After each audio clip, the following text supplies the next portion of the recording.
I'd like to call the regular council meeting for the town of Grand Bay-Westfield on Monday, May 13th, 2024 to order at 7:00 p.m. We respectfully acknowledge that Grand Bay-Westfield exists on the traditional Wolastoqey land. The lands of Wabanaki people are recognized in a series of peace and friendship treaties to establish an ongoing relationship of peace, friendship, and mutual respect between equal nations. The river that runs by our town is known as Wolastoq, along which live Wolastoqey, the people of the beautiful and bountiful river. We, the staff and elected representatives, pay respect to the elders, past and present, and descendants of this land. This past Saturday, we held our annual Fire Service Awards, and with a department of over 40 volunteers, each one of our firefighters voluntarily commit to making every effort using their training to assist the community in their most vulnerable time of need. Our volunteers respond at all hours of the day, all hours of the night, weekends, holidays, and this volunteering happens in addition to their careers, their friends, and their family life. So they're doing all of this to serve their community. So a sincere thank you to our volunteers and also to the families of our volunteers, because these volunteers have missed family events, occasions, special moments. So without that support, we would not have such an amazing and dedicated department. Would also like to take a moment to acknowledge the leadership of the department. So thank you, Chief, to you and your team for the leadership, dedication, and commitment to the community of the department and to us to council. We thank you all for the compassion, service, and dedication. So thank you, and congratulations to the winners of all the special awards this past weekend.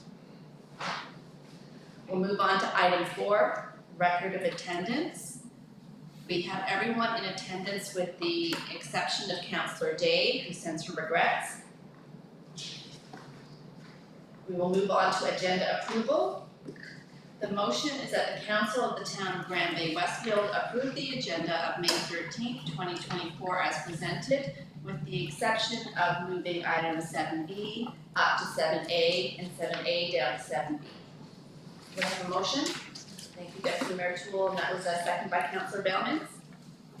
Any questions or comments on the motion? There being none, all in favor? Aye. Contrary minded? Motion is carried. Thank you. Item 6, disclosure of conflict of interest. Are there any? There being none, we'll move on to item 7. And the first item is snow and ice control review, and we have our Works Commissioner Bruce Gull to provide us with an update. Thank you, Your Worship. Council. Yes, this was our first winter season in-house, so that was excellent. And again, I'll say thank you at the end, but again to the Mayor and Council again to lead us onto this path and making the decision there last year to go forward. So, alrighty. So again, with that is the first year, again 2023, with the plan to go ahead is we had to purchase equipment. So we purchased new trucks, $1.6 million worth. Thank you very much. So that was a major investment, and again, it was in the lines that we wanted to succeed. So, and I'm going to say, I believe that we did. So the purchase and everything was good, and it worked out that we succeeded in our first year. So with that, and again, part of the getting the community involved and aware of that, we did have a naming contest. So we did name our plows. So we have a Scoop Dog, Taylor Drift, Buzz Ice Clear, and Betty Whitehead. So we do have names, and again, thanks for the residents and all the votes, and that's who we selected. So that was great. So part of this, and again, for the actual summary, and again, you need to compare. It's tricky to compare what the contractor did versus what we have. So we are trying to do a comparison, I guess, on how many times or days that the plow or salting took place, the amount of salt that was used, and again, the cost, what we have with that. So we're trying to do a comparison, and again, it's good to talk about snow on a beautiful day like today. So this is good. But if anybody needs that number, we do have that. I think I have it memorized. 506, 738, 2230. but hopefully I won't get any calls for a while. So again, with the winter activity and the comparison to the contractor, in the 2022-2023 winter season and versus the town 2023-2024, and I have that broken down into seasons versus budget year, because I'll go to another slide as we go through. When the town, we talk about our budget, which is in the calendar year, and it doesn't cross over. But on the activities, the last winter season for the contractor, they were out 36 times. This year, the town itself, we're out 45 times. So it seemed like it was an easy year for the residents, a good learning year for the town, but there was a lot of salt, or a lot of rain. A lot of that rain to ice, ice to rain and melting again. And so it generated a lot of activity to go out and look after that. Although the weather was good, 0 is not a good temperature for snow or for road maintenance. So again, we were out good, and again, we wanted to learn, so we wanted to provide a good service, and as I believe that we did that. So that was on our activities as a comparison, so we're in line. Again, for the salt usage, again with the rain and the snow and the temperatures, so we use more salt. Salt, $65 a ton plus the trucking, so it only looks like 1,100 tons, which sounds good, but it actually translates to $85,000. So there's a lot of money in salt, but again, that's what you need to do to keep our roads safe, and so that's and again, the previous year, the contractor used 770, and it's hard to compare one winter to another winter. We need to get more winters to get like a trend, kind of where we're going. So it's tricky there, because again, I've never seen a winter like we had past. So it's so with that, but again, we were out and we used more salt.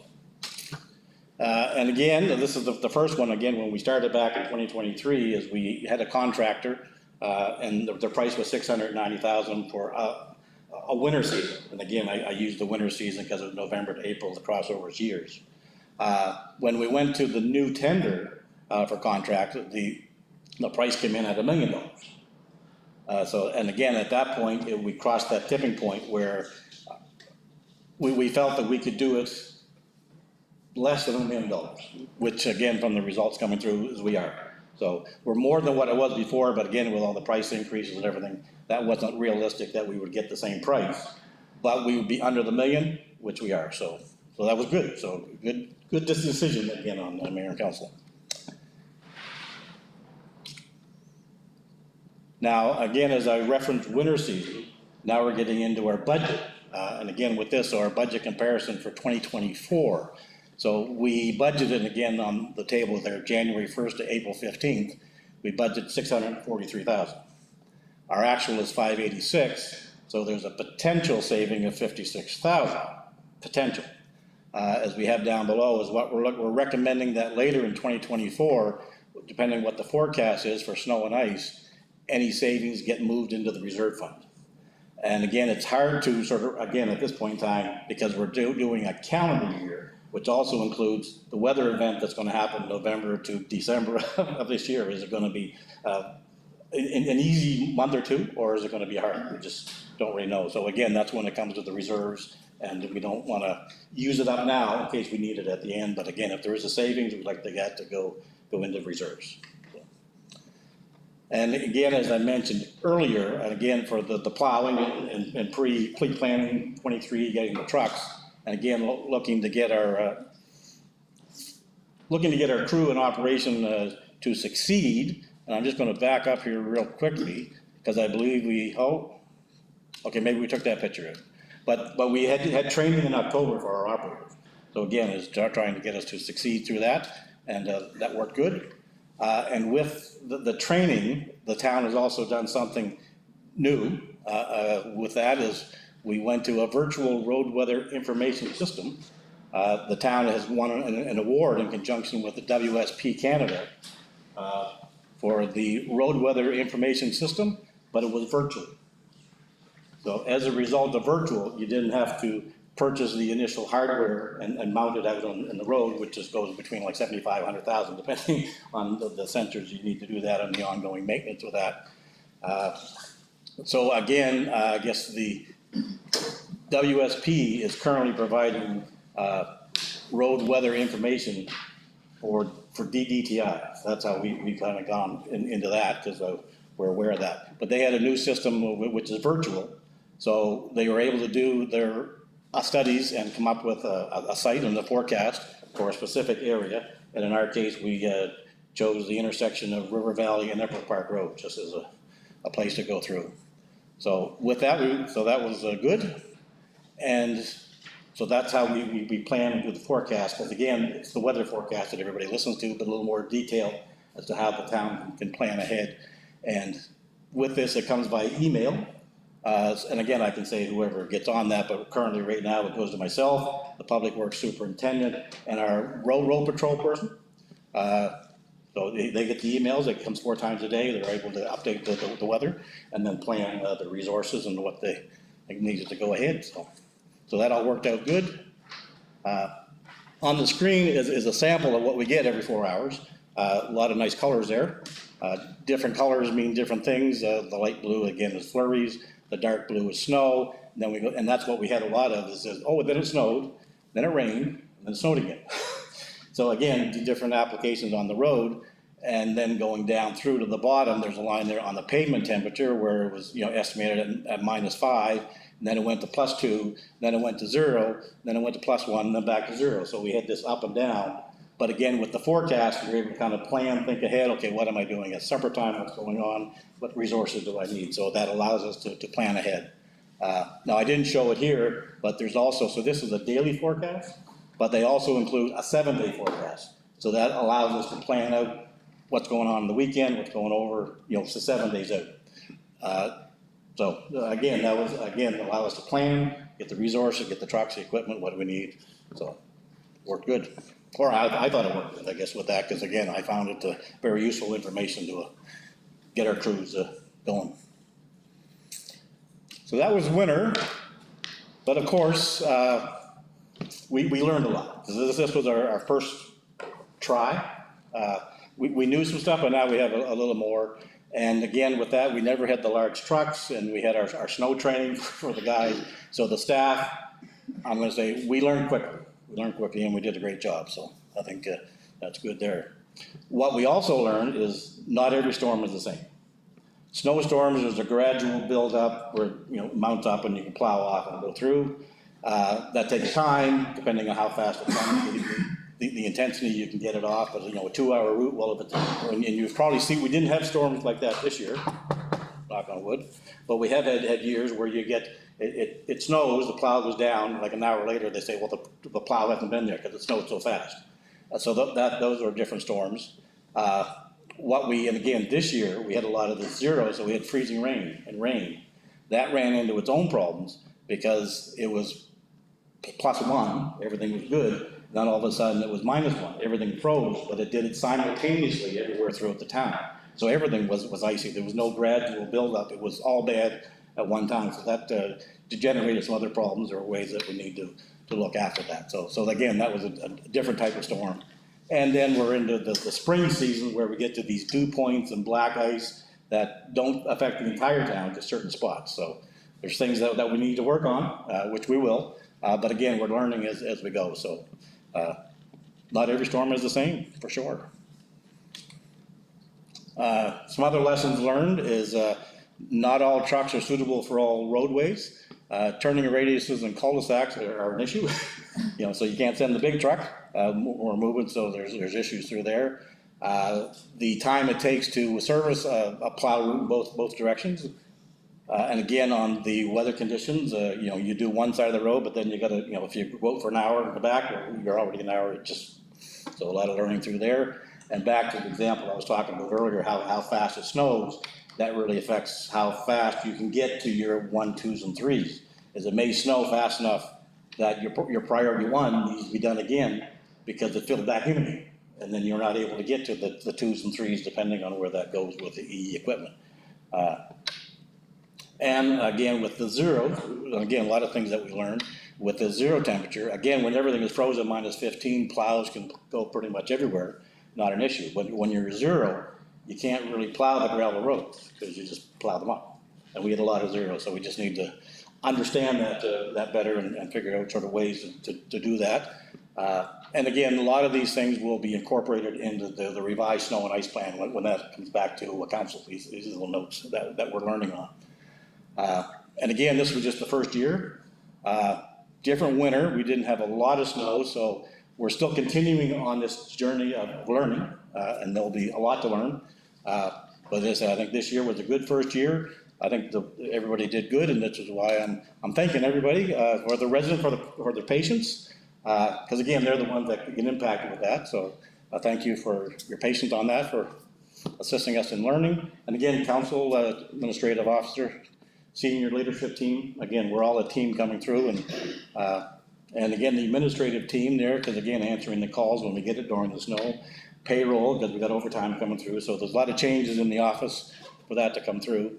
Again, with our road patrol person that sort of gets the email, we were lucky enough that the individual that worked with the contractor for 12 years, with 12 years experience, was able to come with us, so he's been passing that information along to our guys coming through, so that's valuable for us, and again, for the new guys coming through. Right, I shouldn't say the new guys, our own guys, because they're learning, but he's passed that information along to them, so much appreciated for that. And again, it's a change to the operation, so our superintendent, Christopher, now he's got to manage snow. It was something new, so now he's got different trucks and more more people and managing that. So again, that his day-to-day operation changed drastically. And again, or I should say again, but you know, I have to thank everybody. But this is really the example where the rubber hits the road, and the rubber are the operators. And they're the ones that were on the plow, that stayed on the road, the right-of-way, plowed it off, salted it, you know, 5 in the morning, 3 in the morning, whenever it needed to be, they were out there doing that. But they were the ones that really did the route, come back on the route and do it again. So big thank you for them, for the operators coming through. So, alrighty, thank you. Thank you. If there's any questions or anything? John, do you have anything to add to Bruce's report before I open it up to questions? No, not really. Thanks to Bruce and his team. The expectation is that they started here and they'll get here, and next year they'll be up over here. So continuous improvement. I think, I don't know, James, you have any comments about the finances? Yeah, so you can see the numbers, it's big numbers to put an operation like this together. So you might look at the past winter and say, geez, there was no snowbanks, and we had some savings, but maybe you would have thought, people may think there may be more savings. Well, the nature of the operations with the equipment involved is really a lot of fixed costs. So whether it snows or not, we have to have the equipment maintained and ready to go. The employees are on full-time payroll, so they're getting paid. And then your variable costs, you have some salt, fuel, you've got to run the vehicles anyway, so there's a little bit of variable component there, so that the opportunity to save, there's not a lot of opportunity to save. So yeah, that just gives you a bit more insight into the numbers. Any, Councillor Downs? The salt, you talk about salt of 90,000 pounds or tons to 1 million or tons or 500,000, what? It's about 30,000 difference. Is that the on the road, or is that in this delivered to our salt shed? That was on the road, On the road, okay. 1,100 on the road. Any, Deputy Mayor Toole? Just a quick question. I think we were all quite excited to bring this in-house, so we really appreciate this update. But question, the equipment you have, it's been sufficient? Did you identify any gaps, things you needed, or it was all? Nothing at this point, no. We have the gear now, and again, it's the maintenance and going through, so. Sorry, I'd just like to back up. One of the things the Works Commissioner approached me with, I'm going to say February, March, is a brine tank for one of the trucks. And we have that on the capital budget, and that will be for discussion with council at the appropriate time. So it's the brine tank.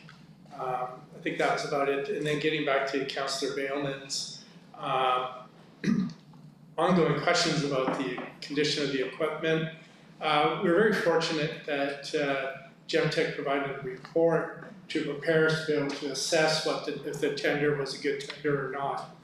And his estimates and projections were reasonably accurate. And he also did projections regarding what our maintenance schedule would look like for costs. And yes, it kind of hurt sometimes, but they were given the years of the equipment, they were on target mostly. So we didn't have any wild deviations on that front. Is there, you want to add any other comment to that? Not really, I mean, it was quite, we used the Gemtech data and report as a basis for costing out and building out the budget. And you can see we're pretty close to reality, so we're fortunate to have that information, and we're gonna review, we have the costing now, we're gonna start the budget process for 2025 soon, and that all information just gets fed back in, and we learn year after year as we build the budget out. Back to your CEO, about the equipment. Why didn't we get Gemtech to look over the equipment, and why didn't we get a licensed mechanic to do it instead? We did have a licensed mechanic look at the equipment. Did it look all purpose? We had a fleet manager look at it, and then, Amongst them, yes. sorry, and then we also had a mechanic look at it. But at the end of the day, it came to what was available and what was affordable. Yeah, I saw a lot of parked vehicles over the course of the summer and the winter too, so they do have breakdowns, so. Sorry? I've seen a lot of vehicles broken down over the winter, also like some Downies or Starkeys, and so a lot of machinery broke down, so they do break down, right? So Well, absolutely, but we did not, one, there wasn't a lot of equipment available new. yes, Two, we can't afford new equipment right now. and So I think our crews did an excellent job in providing the level of service, given the quality of the equipment we have. And given the market, we did well. Given market conditions, if I had my druthers, of course we would purchase new, but we don't have those druthers. Any other questions from council? I have a quick question, Bruce, if that's okay. First of all, it's interesting, we thought we had a mild winter, but when you look at the actual incidents where the trucks were out responding, it was 45 compared to the 36. So there's more activity out there than you think with the snow and ice conditions. Well, you used that word when you started, you said mild. That's that zero. That's the number, you don't like that zero. -15, it's good, we know it's frozen, Yeah. it's good. Yeah. Zero is a tricky number. Exactly. So, and one of the things with climate change, the type of winter that we just had, you referenced it earlier that we had snow and then rain and then freeze, and that's really tough on the equipment and leads to equipment being damaged on ice and things of that nature. Are there any things that we need to look at going forward to mitigate that kind of weather event with respect to the equipment? Well, we really can't minimize the type of weather we're going to get, I guess, and that's what John mentioned, both the brine truck and tank, is to do the preventive strike beforehand. But it takes time to do that, and again, as you could, right now we're using rock salt. So we could put it out there early, but if you put it out 6 hours before the storm, it's gone before the storm gets here, but it takes time to drive all the roads. That's where, and again, on Highway 1, you'll see brine, so they can put it out 6 hours earlier, because it just leaves the white and go through. And then when it actually happens, the salt is there. But that's just a different technique, and again, they're doing highways at speeds of 120, we're doing, our maximum here is 70, so it's not quite the same. But again, that's something that we're looking forward to, or moving into. Not necessarily right yet, because again, it's not free. There's gonna be a cost associated with that. But that would increase the service level for those where it's +2 going to -2. There's that gap that you can get out there before, again, for the safety of the roads and the hills and things like that, so it is something that we are looking at, but it's like, is everybody we'd like to have new trucks, but when you buy one of those, you can't do the brine, It's a balance. So a balance. another question too. So when we had AVL, it was $690,000, and we came in at $858, which is still much less than $1 million that AVL was going to charge us if we had gone with the contract. But with that 858, we also got additional value with respect to Parks and Rec and other things that our expanded works crew and our expanded fleet can handle now. Is that also true? Yes, and we were just talking about that, James and I were talking about that beforehand, but part of the AVL contract was 690 for them. Yeah. But while they were going on, our staff was still here, so our guys were still being paid, our trucks were using, we were still using stuff. So that's not included on top of that. So that 690, and then if you throw in our own, because we were already here, right, so our guys were being paid, so that would be on top of that, so it's actually more. So, but now, as I said, now that we have our trucks and our tandems and loaders, we can do more because we had more equipment, use them in the summertime, so. So that leads to savings in other contracts and other areas Correct. as well. Yeah. Thank you. Any other questions from council? Tom? No, I just want to thank the work commission and your team for the work that you guys did this past winter and the learning curve that you conquered. All right, okay, Yes, thank you. I wanna echo what the CAO just said, I know it's, they call it a sea change, it was a really big change, it was a really big lift, and I wanna thank you and all of the staff, I know it was a lot of work, and I'm sure there was some hand wringing, and there was, some long nights, and I really appreciate the effort that everybody put forward to make sure that the roads were safe for our residents, so thank you. All right, okay, thank you. Thank you, Grace. So the motion is that the council of the town of Grand Bay-Westfield receive and file the information as presented. Do I have a motion? Thank you, Councillor Bellman, and second by Councilmember Chapman. Any questions or comments on the motion? There being none, all in favor? Contrary minded? Motion is carried, thank you. And now we have a presentation from Sculpture St. John, and we have Diana Alexander here with us tonight, and Diana has been the heart and soul of Sculpture St. John from its inception, and we're very pleased to have you here with us tonight, Diana, the floor is yours. Thank you, and I will be extremely brief. Tonight for me is all about thank yous to Grand Bay-Westfield. We began with a concept. So in 1959, I don't know how much you know about international symposiums, we began in 1959, there was a Dr. Prantl who said public art is dying and stone sculpting is dying, and we want to increase that. So what he did is he invited a number of his colleagues to an abandoned quarry in Austria. And those artists created pieces, large pieces of public art. What they did also is they took it back to their own countries. So in Italy, France, Dubai, Japan, everywhere in the world, there's international sculpture symposiums being held right now. There's none in Canada except one here in St. John, New Brunswick. So we were very proud to be the first. We were modeled really after a concept done in the state of Maine.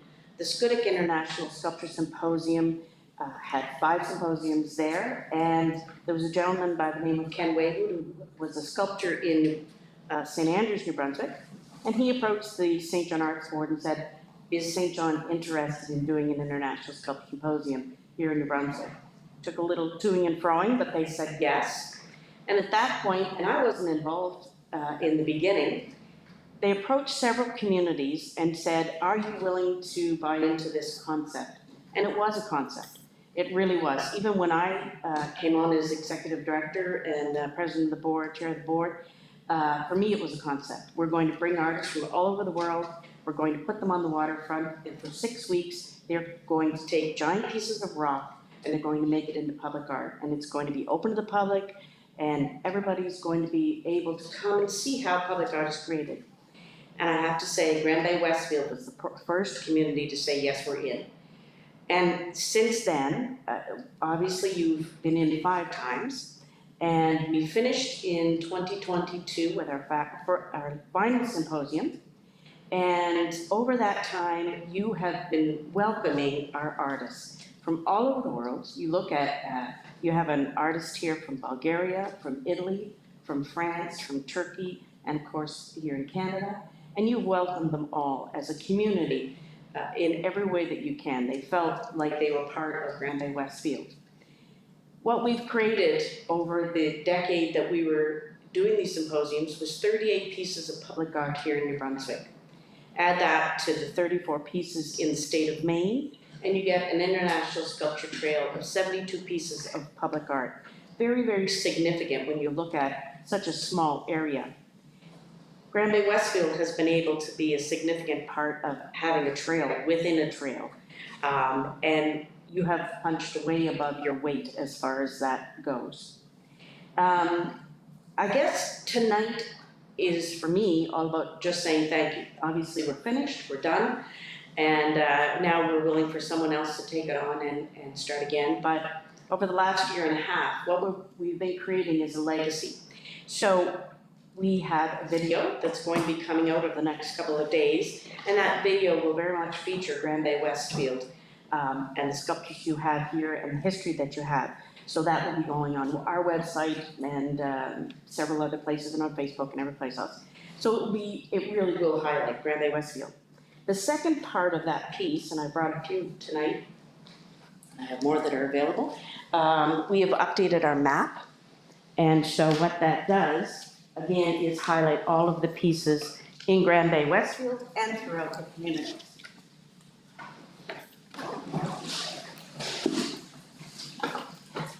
And the third piece that I wanted to give everybody tonight is a book that we read.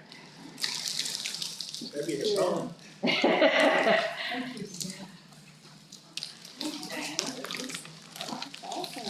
Thanks.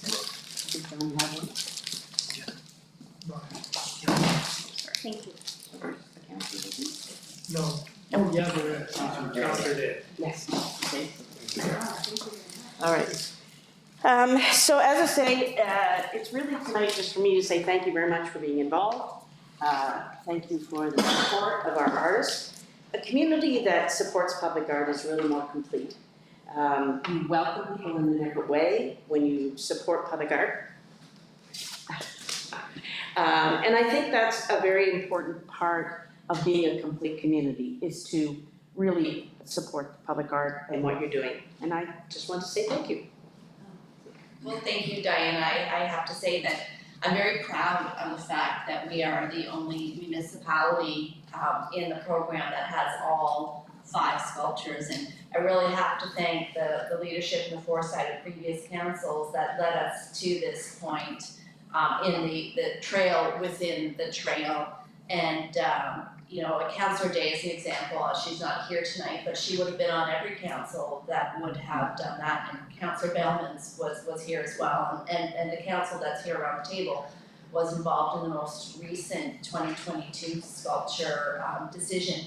So thank you for being the shepherd of that legacy. It's very important.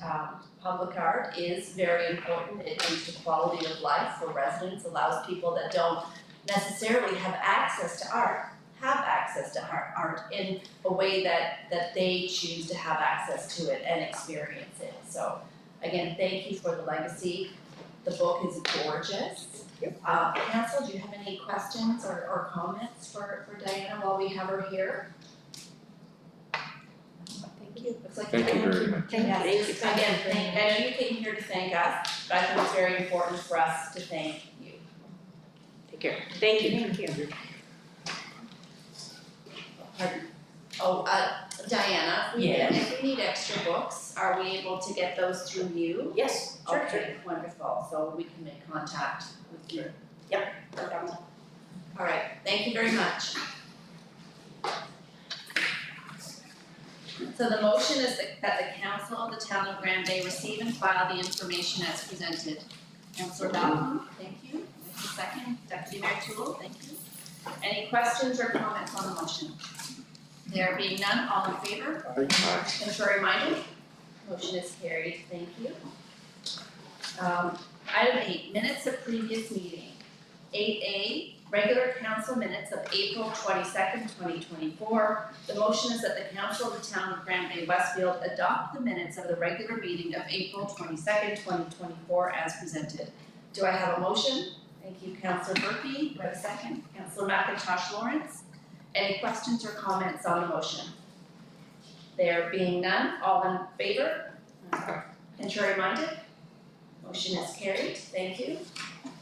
Item 9, unfinished business, there being none, we'll move on to item 10, bylaws, also none, so we will then move on to item 11, new business recommendations.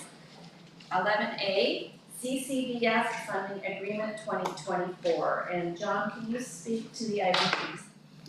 Thank you, Your Worship. There may be the possibility, which could be a strong probability, that we may not receive $450,000 worth of funding. And so what we've done is come up with a plan to continue to improve the road network that we have. And to that end, what we're asking is that council reallocate $150,000 from Ferry Road and Airpus Road crosswalk. It doesn't look like that's going to be done this year. We're still waiting for the results of a study that's being done by other orders of government, not us. Further, that we adjust the work that's done along Valley View Drive, that it be tendered in conjunction with our designated highway road ahead project so that we can get synergy. And then finally, that because the work is being it's being reallocated from the from the crosswalk, that money be kept aside for 2025, thereby effectively reducing the street capital project by $150,000. So what we're doing here is preparing for the worst to ensure that we can get alignment and synergy with the investments that we do make. Thank you, John. Any questions for the CAO or the CFO on the issue before I read the motion? I'll go ahead and read the motion. The motion is that the Council of the Town of Grand Bay-Westfield authorize the following. Reallocation of $150,000 from Ferry Road, Airpus Road Crosswalk Project, the 2024 Street Improvements Project. Adjust the 2024 street improvement to have the Valley View Drive project tendered in conjunction with the designated highway road ahead plan. Public Works capital in 2025 is to be reduced to $150,000. Do I have a motion?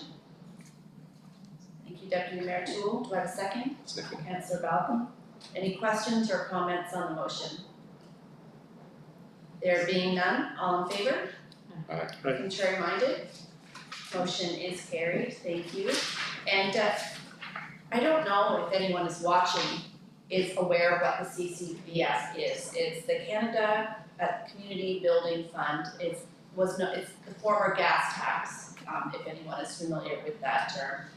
But it is funding that comes directly to municipalities from the federal government every year, and Grand Bay-Westfield receives almost $500,000 every year. This allocation is currently at risk due to negotiations that haven't progressed between the provincial government and the federal government for a number of different reasons.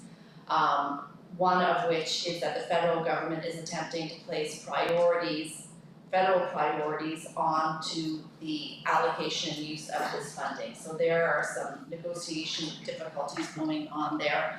One of the reasons that the CCBF is such a successful, it's always held up as that this is an example of a really successful program, is because it allows municipalities to invest in critical infrastructure with very few guardrails in the sense that the municipalities are the ones that make the decision in terms of where it goes and how it's used based on the priorities of people with boots on the ground. So this is a significant risk. There are municipalities all across the country that are doing exactly what we're doing right now, is deciding what work gets done, what work doesn't get done. Is any work going to get done? Some municipalities, the entirety of their capital budget is from the CCBF. So this is a serious risk, it's a serious issue, and working very hard with the federal, through FCM and through the federal order of government to try and get this resolved in a way that is timely and effective. Just because I know a lot of people don't know what the CCBF is, what it means, where it comes from, what it means to municipalities, and what it's going to mean to them at the end of the day.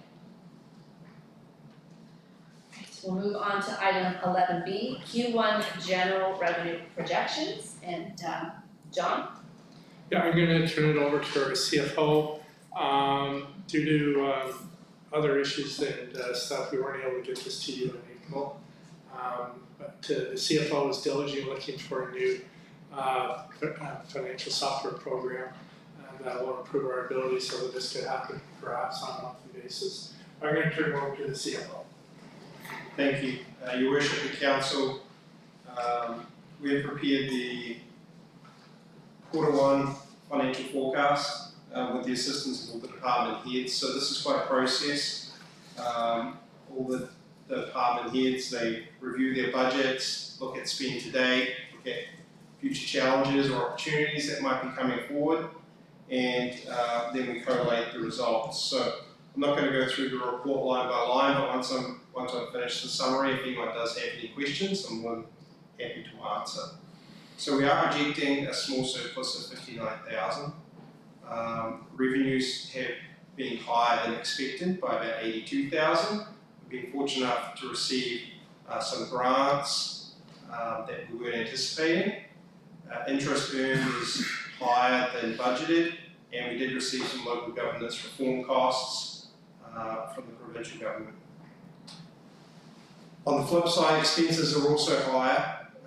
There was, on the really positive note this year, was an insurance. So we have a new insurance provider, Genesis Reciprocal, and we experienced significant savings in insurance, approximately 40,000, which was great news. However, we have had increased costs related to planning and development, equipment repairs, and some programming costs. We also built into this projection a reserve allocation from snow control based on the presentation you saw earlier this evening. So while the projected surplus is good news, it is still early in the year. Many of the town's activities have not begun yet. The recreation department is just getting up and running for the summer. The works department has a lot of projects on the go for the summer. So we will need to maintain discipline to ensure that we stay on track. If you have any questions, be happy to answer them. Thank you, James. Any questions from council to our CFO? And, thank you for the report, James. I'll read out the motion. The motion is that the council of the town of Grand Bay-Westfield receive and file the general revenue 2024 first quarter financial report as presented. Do I have a motion? Thank you, Deputy Mayor. And Councillor Burpee as a second. Any questions or comments on the motion? There being none, all in favor? Aye. Contrary minded? Motion is carried, thank you. 11C, Q1 sewer utility projections. John, I assume you're gonna toss that over to the CFO as well. Yeah, other years we've exceeded revenue. This year we're a little behind. And for the details, I'll turn it over to the CFO. Thank you, Your Worship, Council. So, unfortunately, we are projecting at this stage a deficit of approximately 13,000 in sewage utility. Keep in mind that this budget operates as a separate entity from the general fund.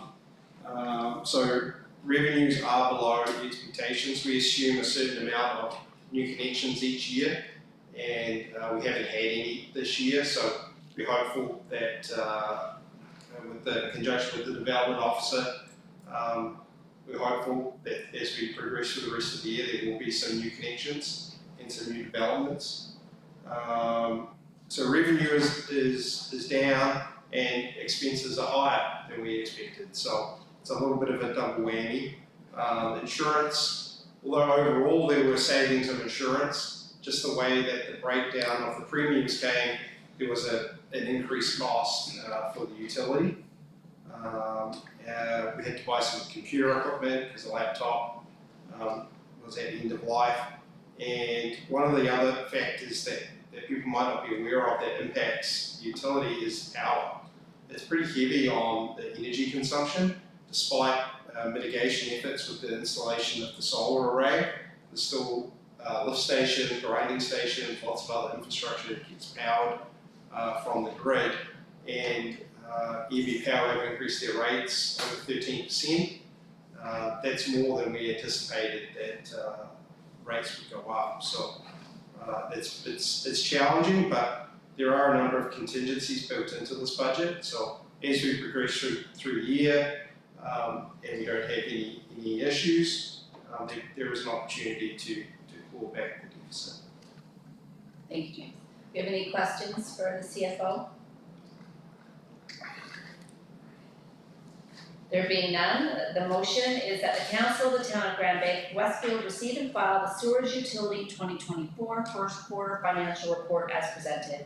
Do I have a motion? Councillor Bellman, thank you. Do I have a second? Councillor Bellman, thank you. Any questions or comments on the motion? There being none, all in favor? Contrary minded? Motion is carried. Thank you, council. Item 11D, Atlantic Mayors Congress. And I don't know, John, do you want to start this or do you want me to? No, I can start. There's the Atlantic Mayors Congress is basically mayors of, lack of a better word, like-minded regarding advocacy who meet biannually. And this was first brought to our attention, I think it was last year that we first learned about it. In following them, it seems from an administrative perspective a good investment. With that, I'll turn it over to the mayor. Okay, thank you. So one of the yearly meetings is going to be held at the end of June, just in Summerside, PEI, and a fellow colleague sent me the agenda said you really need to be here, particularly with what's going on with the CCBF, and there are significant potential advocacy opportunities here because Minister Fraser will be there. So it'll give us an opportunity to speak directly to the minister that is administrating the CCBF and negotiating that agreement, to hear what sorts of challenges that our municipality in particular, that would be my interest, are facing with the lack of agreement that's going on. So there's an opportunity to speak with Minister Fraser. The task force, the National Task Force on Climate and Housing will be there. So that's very important as well. Minister Goody Hutchins will be there, and she's the Minister of Rural Economic Development. So there's really good touch point opportunities here for us to talk to the federal order of government that directly relate to our strategic priorities here as a town. And that's over and above the networking opportunities that I would have with other mayors that are in similar situations from across Atlantic Canada. So does anybody have any questions on the agenda or the objectives of the meeting? Yeah, well, it's just for the first time you're going, right, or if you go? Yes. And, I just wonder, could you go to CFM in Toronto, you're on the board there, I don't know if you have the money to send it to PEI, a lot of money. Taxpayers, a lot of money for taxpayers, and I don't know if it's bang for our buck, if you go, myself, so. Well, that is the decision council will have to make, if there is bang for our residents' bucks and you're not having guaranteed me to go talk and have the opportunity to talk to these. You're not ministers. guaranteed to talk to Mr. Fraser or the other person there, you're assuming you could talk to him and talk with the town, right, so. I don't see any benefit myself going. Thank you. Any other questions? Deputy Mayor? I just have a quick comment. I think I was able to, had the pleasure, I guess, to attend a few events held by UMB in the province where it gets a group of people together with the same issues to be able to advocate and kind of get a collective voice, and it does make a difference. It really, really does. And I know it's a cost, but I think especially with the CCBF situation going on now, I think having a back and having a collective group and I think this really does pay dividends for the town. And just I really have had the pleasure of attending a few of these and seeing the difference it makes to have a whole bunch of people in the room who are really facing the same issues and facing a federal minister or provincial minister at the same time and being able to express that. It does make a difference. It may seem like it's not a huge cost here. I know there is a cost, but I think the cost to us of not having a voice there and not having that, it might be bigger. So I do see that having been able to experience nothing to this level, but something similar, Councilor Brown, I can really assure you that there is value. It's something that is, these people at these events they know their stuff, and it's really good to get a group together, so that's just my take on it. Deputy But Mayor, I support it. any other questions or comments? Councillor Burke? I think if anybody is capable of creating an opportunity to get in front of somebody and voice the concern for the town, it's you, your worship, so I'm in favor. Any other questions? Just a comment, your worship. I share Councillor Bailman's concerns about the frequency at which your worship attends the board meetings and the AGM at FCM. However, I think where this differs is that you will be with mayors, or would be, if this is approved, you will be with mayors from just across our maritime provinces, and it's relatively close by, driving distance. Whereas when you're attending in Ottawa or in Victoria or somewhere else, there are a lot more people involved. Would I be correct in that? The Atlantic Mayor's Congress would be Atlantic Canada, so it is just the eastern part. Yes. So when I go to the board meetings, it is bigger, for sure. This is a much smaller group. Yeah, so you would be correct. Thank you. Councillor I would McIntosh? just like to voice my support, I think with those names around the table and the potential for you to have a one-on-one conversation with them, I think the investment will pay off. No pressure. No pressure. All right, so I'll read out the motion and then give an opportunity for more questions or comments. The motion is that the council of the town of Grand Bay-Westfield approve the town joining the Atlantic Mayor's Congress and authorize the mayor to attend up to 2 events. Do I have a motion? Councillor Burpee, thank you, and it was a second from Councillor McIntosh Lawrence. Any questions or comments on the motion? Just to comment, your worship, this will be the first time, correct? Yes. I'm willing, I'll support this motion with the understanding that we'll receive the feedback from yourself if it was worthwhile and if you were able to get in front of the right people, and of course what the results would be. Yeah, absolutely, Councillor. I'll come back and report, and if I do find it was of value, then I will report that, and if I think it was not worth it, then We wouldn't know this unless we went to the first one. Thank you. If there are no further questions or comments, all in favor? Aye. Contrary minded? That the record reflect that Councillor Bellman is contrary minded to the motion. Alright, thank you, motion is carried. 11E, Panoramic Estates. And John? Yeah, so developments occur and then the town always holds money in trust to ensure that the products, being curbs, gutters, roads, anyways, I don't remember all the, there's no sidewalks. Just to make sure that they meet municipal standards. And so this, I think maybe the second one that's been brought before council where that development has been completed and the infrastructure stands up. I'll ask the development officer if he wants to make any further comments to that. Just really happy to get this finally before council. It's out of 2 phases, a single lot that was registered in 2020 and the tentative approval for another 4 lots from 2020. There's been the difficulties of the COVID years that have slowed down the ability to get the work done. But this brings a new extension of June Avenue for 5 new homes. There are sales pending, so that's a good news story. So the developers looking at the next phases to come forward as well. We do have security that's in place from the first phase that we will just carry on for our 1-year warranty period. And It's a good news. That's a good news story, thank you, Dave. Do we have any questions for the CAO or the development officer before I read the motion? The motion is that the council of the town of Grand Bay-Westfield accept the recommendation from Dillon Consulting Limited, acting as the town engineer, dated May 8th, 2024 for substantial completion of the work under Panoramic Estates subdivision, phase 7C and 7D. maintaining the existing security held in the value of $32,600 for a 1-year warranty period and authorizing signatures on the subdivision developers agreement to be completed through the town's solicitor. Do I have a motion? Okay, Mayor Toole, thank you. Do I have a second? Thank you, Councillor Bellman. Any questions or comments on the motion? There being none, all in favor? Aye. Contrary minded?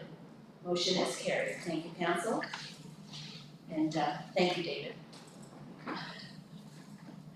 We'll move on to item 12, bills for payment. The motion is that the council of the town of Grand Bay-Westfield authorize the May 13th, 2024 bills for payment as presented in the amount for $266,122.08. Do I have a motion? Thank you, Councillor Burpee. Do I have a second? Councillor McIntosh Lawrence, thank you. Any questions or comments on the motion? Councillor Bellman? Number 12, Park West, undercoating. West Pugin, sorry. What's the support? I'll ask the Works Commissioner. Yes, with that is, they didn't, well, I guess, what is that? That's the purchase of the undercoating. We did the undercoating ourselves for our trucks, for our plow trucks. So we did the actual undercoating. That's the undercoating product that we purchased in Parkway. So it was our snowplow plows. That's good news, I'd like to hear that, so, thank you. Good, that's all. Okay, any other questions or comments? Your Worship, just a question to the Works Commissioner through yourself. Is this an annual expenditure? It's like I rust proof my car annually. Would the salt trucks and plow trucks be done every year as well? We'll look at that, but yes, if it needs to be protected again, because it's our harsh environment. Yeah.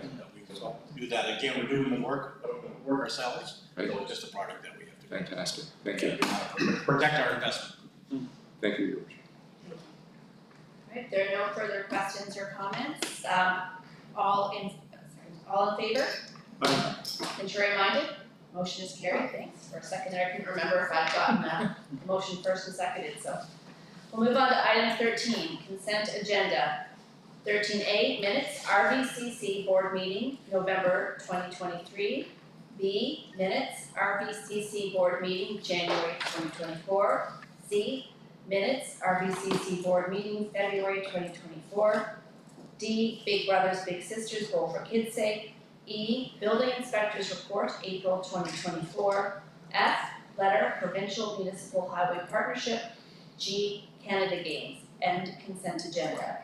The motion is that the council of the town of Grand Bay-Westfield receive and file the consent agenda items for May 13th, 2024. Do I have a motion? Thank you, Councillor Balcom. Do I have a second? Thank you, Councillor Murphy. Any questions or comments on the motion? There being none, all in favor? Aye. Contrary minded? Motion is carried. Thank you, council. Move on to council reports. Councillor Bellman. Me. I was first last week. Oh, that's great.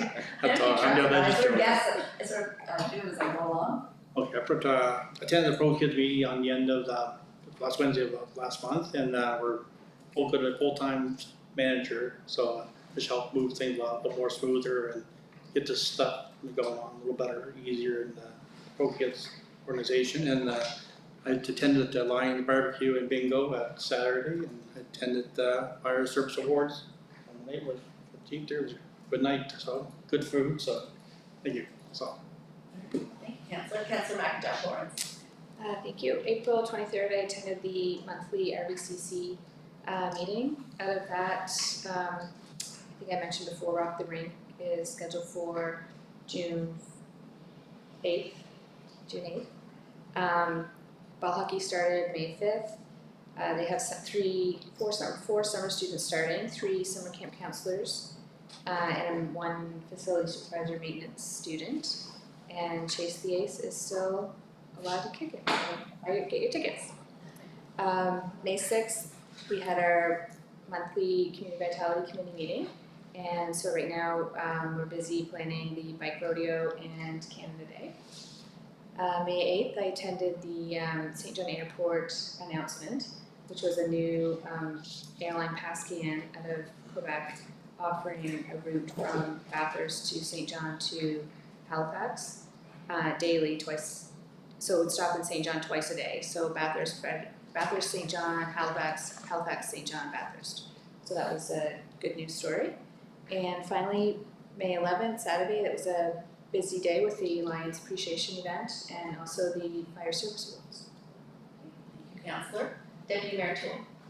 Kind of gonna be a broken record on this one, but I was able to attend, I guess, two meetings, the Municipal Reform Committee meeting on May 1st from the Union of Municipalities in New Brunswick, and I was able to meet with our CAO just to go over some organizational capacity items last Friday.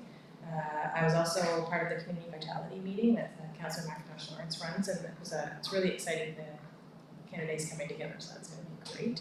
And again, Saturday was fantastic with the Lions, the River Valley Lions put on a community appreciation event, which I know your worship, and the MLA speaker Oliver were also at, which was really nice to see. And they had displays up about all their activities around town and things like that, so that was really nice. And I had the pleasure of attending the Fire Department Service Awards as well, which my son's one of the volunteers. This is his first year attending the celebration, so that was nice. Being at the head table when he was, it was kind of weird, but it was good. So yeah, it's been a busy couple of weeks, but it's been nice, and I think there's lots of stuff going on in town, which is really good. And we were talking as well at the Community Vitality about Summer Stage coming up, and there's lots of things that are starting, so it's a good time. Thank you, Deputy Mayor. Councillor Burke.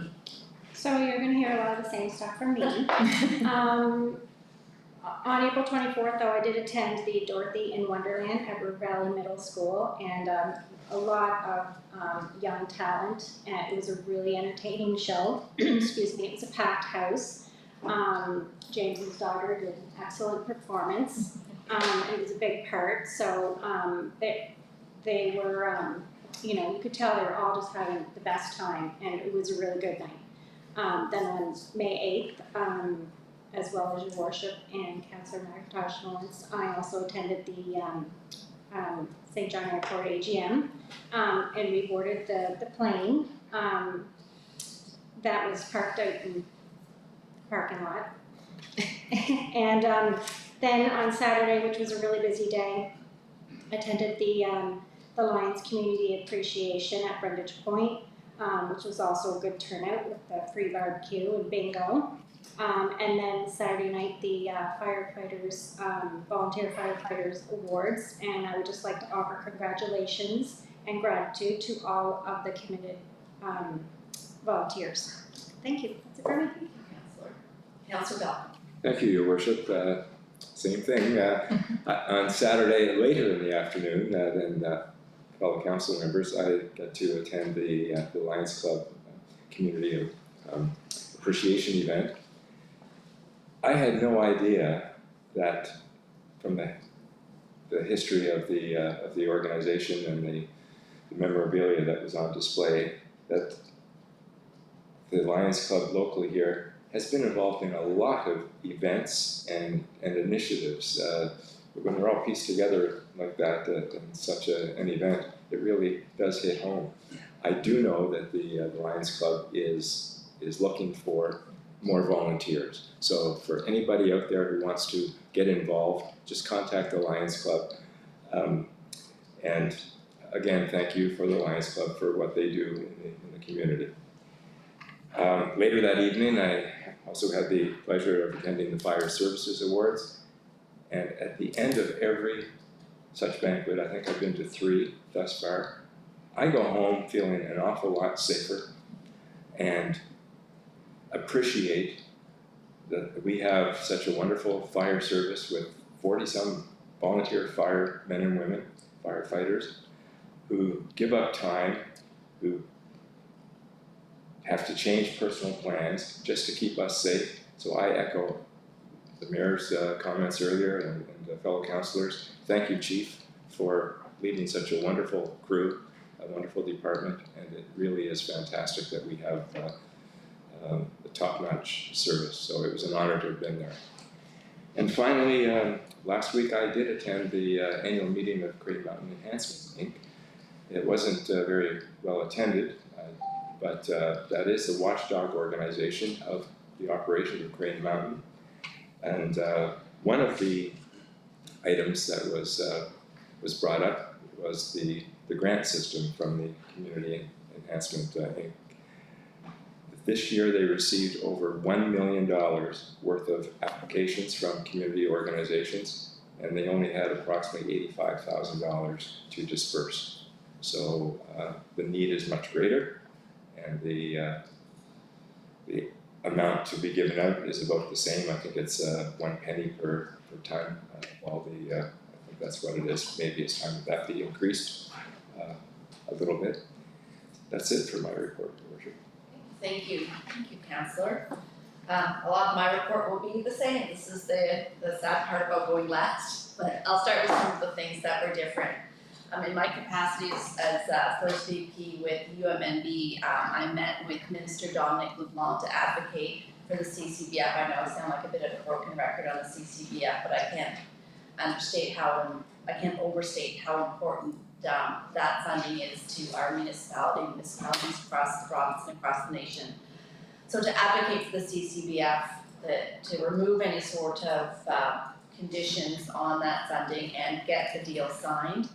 Talk about the new federal infrastructure program that was announced in the federal budget and how municipalities like ours can access that funding to unlock housing in our communities. And also to discuss challenges and opportunities around policing. I met with the new Chamber of Commerce CEO, Tracy Bell, to discuss the State of the Region event that's coming up here in a week or so, as well as talk about how amazing our municipality is, our community is, and all of the wonderful things that we have to share with people from the region and beyond. I attended the Community Foundation Showcase event, and I do that every year because the Community Foundation does such excellent work, but also it was really particularly special this year because it was the launch of the first Westfield Scouting Al Thompson Legacy Fund. And we all know that Al Thompson was a fixture in our community, and he was a long-standing volunteer who did a lot for the community and the youth of the community in particular. The annual income from that fund will be used to support the activities of First Westfield Scouting. So if you feel moved to do so, please reach out to the Community Foundation and add a donation to that fund so that it will increase its impact to the kids that participate in First Westfield Scouting. I attended a governance workshop with the board and the Urban Municipal Caucus of UMNB, talking about what our priorities should be, what the governance structure should look like going forward. I also attended the YSJ AGM, and I'm really thrilled to see the launch of those new routes, especially the ones to Halifax. Having a kid at Dow, that might come in handy now and then. I was appointed a member of the Government of New Brunswick's Fiscal Reform Working Group, so I attended the Fiscal Reform launch last week in Fredericton. So this is notable in the sense that this is the beginning of the fiscal reform process, and that is now officially moving forward, and hopefully we'll see some movement on a new fiscal framework that better supports municipalities now and in the future. And of course on Saturday, the River Valley Lions had their wonderful community appreciation event. I was really pleased to attend, and I was honored with a certificate proclaiming me an official member of the Lions Club, which was really amazing. So now I'm an official Lion or Lioness. I'm not sure if they do if you're just a Lion or they changed that up. But and one really interesting thing is that I didn't realize this, but the Lions have an official tartan. It's a custom tartan, and it was they've had it for a number of years. It's their purple and yellow, and it's really amazing that they have their own tartan. So they also gave me a little piece of that in a gift box, so that was really lovely. So again, like Councillor Balkin said, they are looking for new people to join their ranks. So if you're interested in volunteering for the community in a really meaningful way, that might be the route for you. So you can go right to their Facebook page, you can reach out to any of us and we can connect you, or through the town's Facebook page as well. And of course, Saturday night was the Fire Service Awards, which I've already referenced, and we're very, very fortunate to have such a wonderful group protecting us here in the town. So with that, I want to thank Council for doing all that you do over and above the call of duty. I truly appreciate it, and I know our residents do too. So we'll move on to item 15, business arising from committee of the whole. There'll be none. We'll move on to item 16, adjournment.